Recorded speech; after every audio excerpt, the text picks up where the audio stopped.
ബോർഡിൽ 3 national council 4. അപ്പോൾ എത്ര നോൺ മുസ്ലിങ്ങളെ വെച്ചുകൊണ്ട് ബോർഡിൻ്റെ മെജോറിറ്റി നോൺ മുസ്ലിങ്ങളാവുന്ന ഒരു സാഹചര്യം ഇപ്പോൾ ഒഴിവായിരിക്കുകയാണ്. അതുപോലെ തന്നെ നമുക്ക് പ്രധാനമായും ഏറ്റവും കൂടുതൽ പ്രതീക്ഷ നൽകുന്ന, ഏറ്റവും കൂടുതൽ ആശ്വാസം നൽകുന്ന ഒരു വകുപ്പ് എന്ന് പറയുന്നത് സെക്ഷൻ 3 പരിപൂർണമായും സ്റ്റേ ചെയ്തിരിക്കുന്നു. റിവേഴ്സ് സ്റ്റാറ്റസ് കോ, അതായത് ഒരു പ്രോപ്പർട്ടി വഖഫാണോ ഗവൺമെൻറ് പ്രോപ്പർട്ടി ആണോ എന്നുള്ള തർക്കം ഉന്നയിക്കപ്പെട്ടാൽ ആ തർക്കം തീരുന്നവരെ ആ പ്രോപ്പർട്ടി വഖഫ് പ്രോപ്പർട്ടി അല്ലാതായി തീരുമെന്ന പുതിയ വകുപ്പിലെ സെക്ഷൻ 3 പരിപൂർണമായും ഇന്ന് സ്റ്റേ ചെയ്തിരിക്കുകയാണ്. തർക്ക വസ്തുക്കൾ വഖഫ് സ്വത്തുക്കളായിട്ട് തന്നെ തുടരും. അതിൽ സർക്കാരിൻ്റെ ഇടപെടലുകളോ സർക്കാർ ഏറ്റെടുക്കലോ നടക്കില്ല. ഇത്തരത്തിലുള്ള വകുപ്പുകൾ, അതുപോലെ അമുസ്ലിങ്ങളുടെ വകുപ്പ് സെക്ഷൻ 3 വകുപ്പ്, അതുപോലെ ബോർഡിലെയും കൗൺസിലിലെയും നിയമനങ്ങളിൽ പരമാവധി 3-ലോ 4-ലോ കൂടാൻ പാടില്ല എന്നുള്ള സുപ്രീം കോടതിയുടെ നിർദ്ദേശം, ഈ തരത്തിൽ വന്നിട്ടുള്ള ഇന്നത്തെ വിധി പരിപൂർണമായി നമുക്ക് പ്രതീക്ഷാജനകമാണ്. നമ്മൾ ഒരു പരിധിവരെ ഈ വഖഫ് ഭേദഗതി നിയമത്തിനെതിരെ നമുക്കുണ്ടായിരുന്ന ആശങ്കകൾ ദൂരീകരിക്കപ്പെട്ടിരിക്കുകയാണ്. വിവാദ വകുപ്പുകളൊക്കെ തന്നെ സ്റ്റേ നിന്നുള്ളത് വിവാദ വകുപ്പുകളിൽ പ്രധാനമായും ഉണ്ടായിരുന്നത് നമ്മളെ ഏറ്റവും കൂടുതൽ നമ്മൾ ആശങ്കപ്പെടുത്തിയ വകുപ്പ് എന്ന് പറയുന്നത് ഈ സെക്ഷൻ 3C ആയിരുന്നു. ഒരു തർക്കം ഉന്നയിക്കപ്പെട്ടാൽ ഉടനെ തന്നെ ഗവൺമെൻറ് അതോറിറ്റിയെ ഇൻവെസ്റ്റിഗേഷൻ സ്റ്റാർട്ട് ചെയ്താൽ ഉടനെ തന്നെ അത് വഖഫ് പ്രോപ്പർട്ടി അല്ലാതായി തീരും എന്നുള്ള ഒരു വകുപ്പായിരുന്നു. അത് ഇന്ത്യയിലെ മുഴുവൻ ഒട്ടനവധി വഖഫുകളുടെ നിലനിൽപ്പിനെ ഗുരുതരമായി ബാധിക്കുന്ന ഒരു വകുപ്പായിരുന്നു. ആ വകുപ്പ് പരിപൂർണമായും സ്റ്റേ ചെയ്തിരിക്കുന്നു.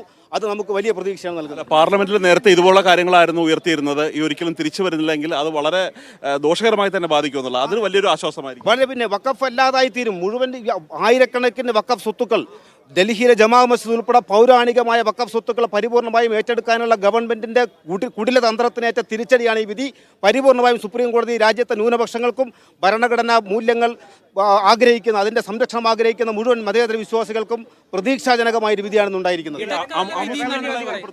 അമുസ്ലിങ്ങളെ ബോർഡിൽ ഉൾപ്പെടുത്തുന്നത് സർക്കാർ പറഞ്ഞത് മിനിമം 2 എന്നായിരുന്നു, മാക്സിമം ഉണ്ടായിരുന്നില്ല. എന്ന് വെച്ചാൽ മിനിമം 2 അംഗങ്ങളെങ്കിലും ബോർഡിലും കൗൺസിലും അമുസ്ലിങ്ങൾ വേണമെന്നും എത്ര വേണമെങ്കിലും സർക്കാർ അമുസ്ലിങ്ങളെ കുത്തി നിറയ്ക്കാമായിരുന്നു.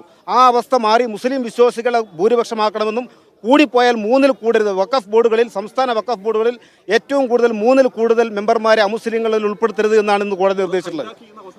അത് ഒഴിവാക്കുകയാണ്. ബോർഡുകൾ അമുസ്ലിങ്ങളെ കുറച്ച് അതിൻ്റെ മതപരമായ സ്വഭാവത്തെ ഇല്ലാതാക്കുന്ന ഒരു വ്യവസ്ഥയായിരുന്നു പാർലമെന്റ് പാസ്സാക്കിയ നിയമത്തിലുണ്ടായിരുന്നത്. അത് സുപ്രീം കോടതി നിരാകരിച്ചിരിക്കുകയാണ്. കളക്ടർ അധികാരം ഇതാണ്, ഒരു സെക്ഷൻ 3C വകുപ്പാണത്. സെക്ഷൻ 3C പ്രകാരം കളക്ടറോ അല്ലെങ്കിൽ ഗവൺമെന്റ് അതോറിറ്റി, ഗവൺമെന്റ് ചുമതലപ്പെടുത്തുന്ന ഒരു ഡെസിഗ്നേറ്റഡ് ഓഫീസറോ ഇൻവെസ്റ്റിഗേഷൻ സ്റ്റാർട്ട് ചെയ്താൽ ഉടനെ തന്നെ വഖഫ് പ്രോപ്പർട്ടി അല്ലാതായി മാറുന്നൊരു സാഹചര്യം ഉണ്ടായിരുന്നു. ആരെങ്കിലും ഒരാൾ തർക്കം ഉന്നയിച്ചാൽ ആ നിമിഷം മുതൽ അത് വഖഫ് അല്ലാതായി മാറും. പക്ഷേ ഇപ്പോൾ അത് സ്റ്റേ ചെയ്തിരിക്കുന്നു. അതുകൊണ്ട് നിലവിലുള്ള വഖഫ് സ്വത്തുക്കൾക്ക് സ്റ്റാറ്റസ് കോ ലഭിച്ചിരിക്കുന്നു. ഇടക്കാല ഉത്തരവെന്നാണല്ലോ. അപ്പോൾ ഇതിന്റെ തുടർച്ച ഇതിന്റെ ഈ നിയമത്തിന്റെ മൊത്തത്തിലുള്ള ഭരണഘടനാ സാധുതയെക്കുറിച്ചുള്ള വാദങ്ങൾ പിന്നെ ഇനി കേൾക്കും. ചിലപ്പോൾ അത് ഭരണഘടനാ ബെഞ്ചിലേക്ക് റെഫർ ചെയ്യപ്പെട്ടേക്കാം.